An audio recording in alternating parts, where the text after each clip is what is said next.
A paz do Senhor, sejam bem-vindos a mais uma leitura da Bíblia. Hoje vamos finalizar o livro de Gálatas. Vamos ler os capítulos 4, 5 e 6. Mais um livro finalizado para a glória de Deus. Capítulo 4. Digo mais isto: enquanto é menor de idade, o filho que vai herdar a propriedade do pai é tratado como escravo, mesmo sendo de fato o dono de tudo. Enquanto é menor, há pessoas que tomam conta dele e cuidam dos seus negócios até o tempo marcado pelo pai. Assim também nós, antes de ficarmos adultos espiritualmente, fomos escravos dos poderes espirituais que dominam o mundo. Mas quando chegou o tempo certo, Deus enviou o seu próprio filho, que veio como filho de mãe humana e viveu debaixo da lei, para libertar os que estavam debaixo da lei, a fim de que nós pudéssemos nos tornar filhos de Deus. E para mostrar que vocês são seus filhos, Deus enviou o Espírito do seu Filho ao nosso coração, o Espírito que exclama: Pai, meu Pai. Assim vocês não são mais escravos, vocês são filhos. E já que são filhos, Deus lhe dará tudo o que ele tem para dar aos seus filhos. A preocupação de Paulo pelos Gálatas. No passado vocês não conheciam a Deus e por isso eram escravos de deuses que de fato não são deuses. Mas agora que vocês conhecem a Deus, ou melhor, agora que Deus os conhece, como é que vocês querem voltar para aqueles poderes espirituais fracos e sem valor? Por que querem se tornar escravos deles outra vez? Por que dão tanta importância a certos dias, meses, estações e anos? Estou muito preocupado com vocês. Será que todo o trabalho que tive com vocês não valeu nada? Meus irmãos, peço que sejam como eu. Afinal, eu sou como vocês e vocês não me ofenderam em nada. Lembram por que foi que lhes anunciei pela primeira vez o Evangelho? Foi porque eu estava doente. Mas vocês não me desprezaram nem me rejeitaram, embora o meu estado de saúde fosse uma dura prova para vocês. Pelo contrário, vocês me receberam como se eu fosse um anjo de Deus, ou mesmo como se eu fosse Cristo Jesus.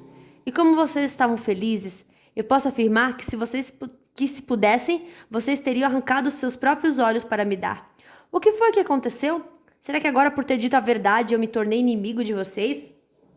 Esses homens mostram grande interesse por vocês, mas a intenção deles não é boa. O que eles querem é separar vocês de mim, para que vocês sintam por eles o mesmo interesse que eles sentem por vocês. É bom vocês terem um interesse sincero sempre, e não somente quando estou com vocês. Meus queridos filhos, eu estou sofrendo por vocês como uma mulher que tem dores de parto, e continuarei sofrendo até que Cristo esteja vivendo em vocês. Como eu gostaria de estar aí agora para poder falar com vocês de modo diferente. Estou muito preocupado com vocês. Agar e Sara. Vocês que querem estar debaixo da lei, me digam uma coisa. Vocês não estão ouvindo o que a lei diz? Ela diz que Abraão teve 2 filhos, um de uma escrava Agar e outro de uma mulher livre, Sara. O filho da escrava foi gerado como todas as crianças são geradas, mas o filho da mulher livre foi gerado por causa da promessa de Deus. Isto serve como símbolo. As 2 mulheres representam as 2 alianças. Uma aliança é a do Monte Sinai, e está representada por Agar. Os que são dessa aliança nascem escravos, pois Agar representa o Monte Sinai, na Arábia, e Agar é o símbolo de Jerusalém atual, que é escrava, com todo o seu povo. Mas a Jerusalém celestial é livre, e ela é a nossa mãe. Pois as Escrituras Sagradas dizem: você, mulher que nunca teve filhos, fique alegre. Você que nunca sentiu dores de parto, grite de alegria. Pois a mulher abandonada terá mais filhos do que a que mora com o marido. Meus irmãos, vocês são como Isaac, são filhos de Deus por causa da promessa divina. Naquela época, o filho que havia sido gerado, como todas as crianças são geradas, perseguiu o que havia sido gerado por causa do Espírito de Deus. E a mesma coisa está acontecendo agora. Mas o que é que as Escrituras Sagradas dizem? Elas dizem: mande embora a escrava e o filho dela, pois o filho da escrava não herdará a propriedade do pai, junto com o filho da mulher livre. Portanto, meus irmãos, nós não somos filhos de uma escrava, mas de uma mulher livre. Capítulo 5. Firmes na liberdade. Cristo nos libertou, para que nós sejamos realmente livres. Por isso, continuem firmes, como pessoas livres, e não se tornem escravos novamente. Prestem atenção. Eu, Paulo, afirmo que se vocês deixarem que os circuncidem, então Cristo não tem nenhum valor para vocês. Repito isto mais uma vez, para qualquer homem que deixar que o circuncidem. Esse homem é obrigado a obedecer a toda a lei. Vocês que querem que Deus os aceite, por que obedecem à lei? Porque obedecem à lei e estão separados de Cristo e não têm a graça de Deus. Mas nós temos a esperança de que Deus nos aceitará, e é isso que esperamos pelo poder do Espírito de Deus, que age por meio da nossa fé.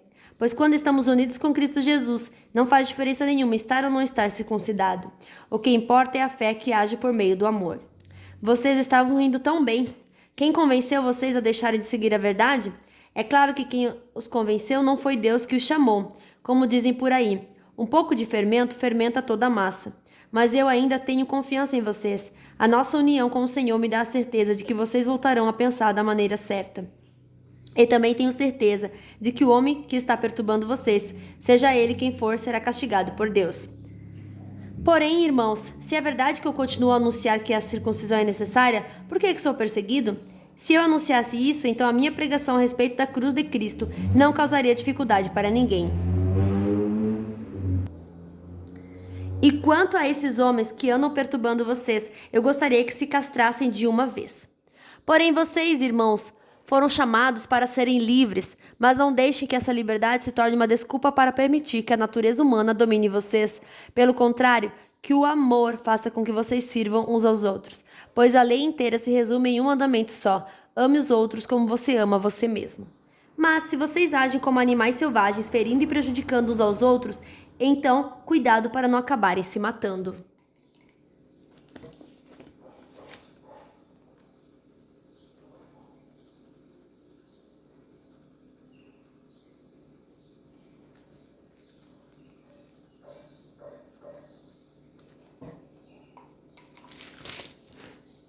O Espírito de Deus e a natureza humana.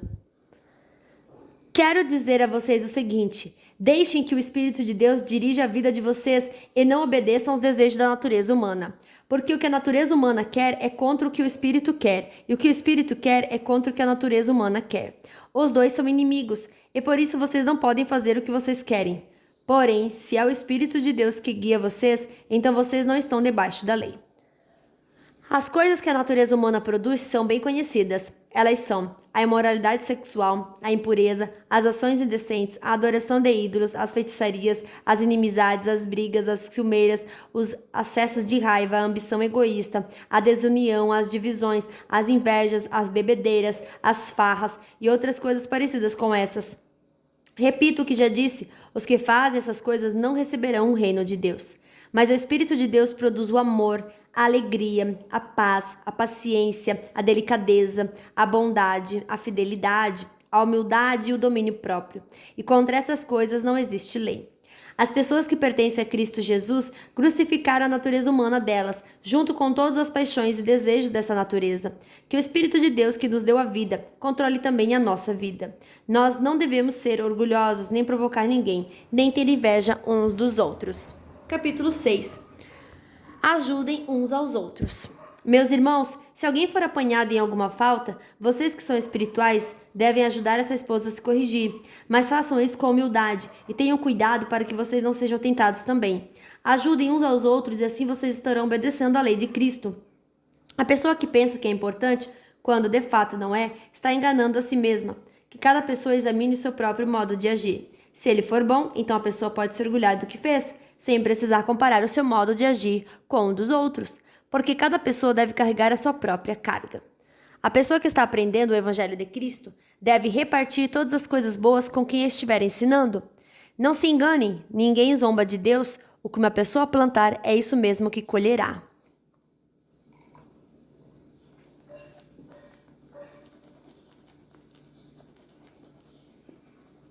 Se plantar no terreno da sua natureza humana, desse terreno colherá a morte. Porém, se plantar no terreno do Espírito de Deus, desse terreno colherá a vida eterna. Não nos cansemos de fazer o bem, pois se não desanimarmos, chegará o tempo certo em que faremos a colheita. Portanto, sempre que pudermos, devemos fazer o bem a todos, especialmente aos que fazem parte da nossa família na fé.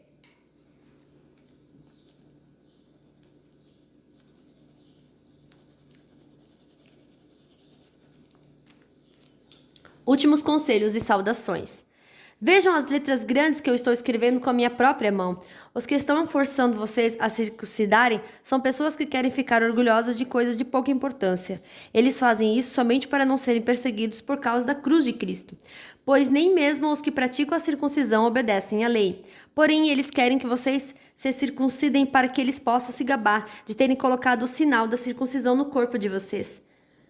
Mas eu me orgulharei somente da cruz. do nosso Senhor Jesus Cristo, pois por meio da cruz o mundo está morto para mim e eu estou morto para o mundo. Não faz nenhuma diferença se o homem é circuncidado ou não. O importante é que ele seja uma nova pessoa. E para todos os que seguem essa regra na sua vida, que a paz e a misericórdia estejam com eles e com todo o povo de Deus. Para terminar, que mais ninguém crie dificuldades para mim, pois as marcas no meu corpo mostram que sou escravo de Jesus. Que a graça do nosso Senhor Jesus Cristo esteja com todos vocês, meus irmãos. Amém. Fim de mais uma leitura. Que Deus abençoe a sua vida poderosamente e até amanhã. Tchau!